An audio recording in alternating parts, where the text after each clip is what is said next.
49 years after the tragic bombing of Cubana Airlines Flight 455, the waters of Paynes Bay remain a symbol of both grief and solidarity.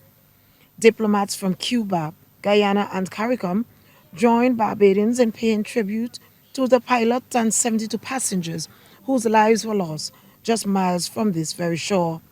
Ambassador Wayne McCook, Assistant General Secretary for CARICOM Single Market and Trade, said the ceremony was a reminder that the Caribbean remains firm in its stand against terrorism and injustice.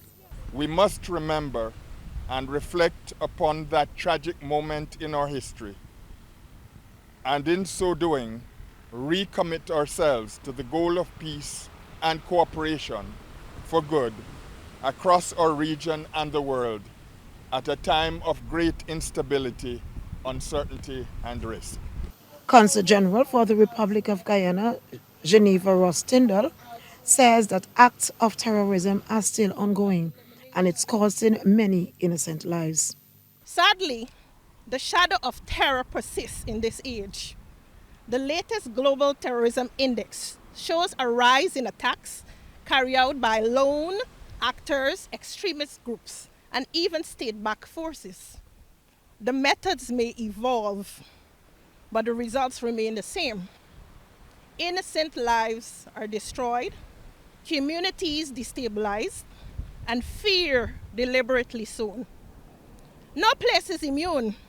Homes, schools, places of worship, marketplaces, all public spaces are under threat. Barbados Ambassador to CARICOM, His Excellency David Commichon, also referred to acts of terrorism taking place across the world, and he made this plea to the United Nations.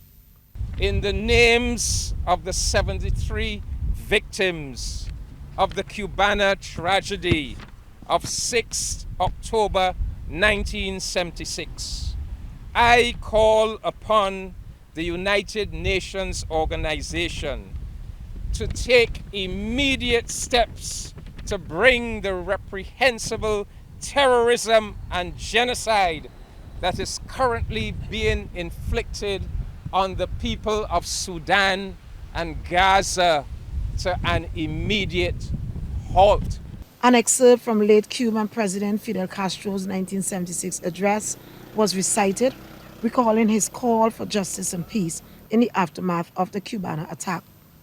Cultural Ambassador Mighty Gabi, whose song immortalized the event, delivered a performance before wreaths were laid. From grief to solidarity, from tragedy to truth, Barbados' commitment to remembering Cubana 455 remains unbroken. Deanzer Roberts, CBC News.